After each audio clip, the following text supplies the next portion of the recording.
لفظ نکاح اور تجویز سے رجعت کرنا اس کا کیا حکم ہے؟ چنانچہ اگر کوئی شخص لفظ نکاح اور تجویز سے تجویج اس سے تزوج جس کو ہم کہتے ہیں اس سے رجعت کرنا چاہے، مثلا یہ کہے کہ میں نے تجھ سے نکاح کیا یا میں نے تجھ سے شادی کی، تو اس سے بھی رجعت صحیح اور درست ہو جائے گی۔ چنانچہ فتاوی ہند میں ہے وَإِن رَاجَعَهَا بِلَفْظِ التَّزْوِيجِ جَازَ عِندَ محمد رحمہم اللہ۔ اس طریقے کے الفاظ جو ہے فتاوی ہندیہ کتاب الطلاق الباب السادس فی الرجع وفیما تحل به المطلقہ وما يتصل به، جلد نمبر 1 صفحہ نمبر 468 اور 469، جو زکریا بک ڈیپو دیوبند کا ہندی نسخہ ہے اس کے اندر۔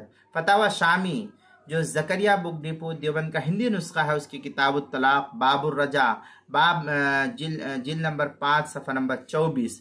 البحر الرائق جو کوئٹہ کا چھپا ہوا نسخہ اس کی چوتھی جلد صفحہ 50۔ بدائع الصنائع جو زکریا بک ڈیپو دیوبند کا ہندی نسخہ ہے اس کی کتاب الطلاق جلد نمبر 3 صفحہ نمبر 289۔ کتاب المسائل جلد نمبر 5 صفحہ نمبر 116 اور 117 پر اس کو نقل کیا گیا ہے۔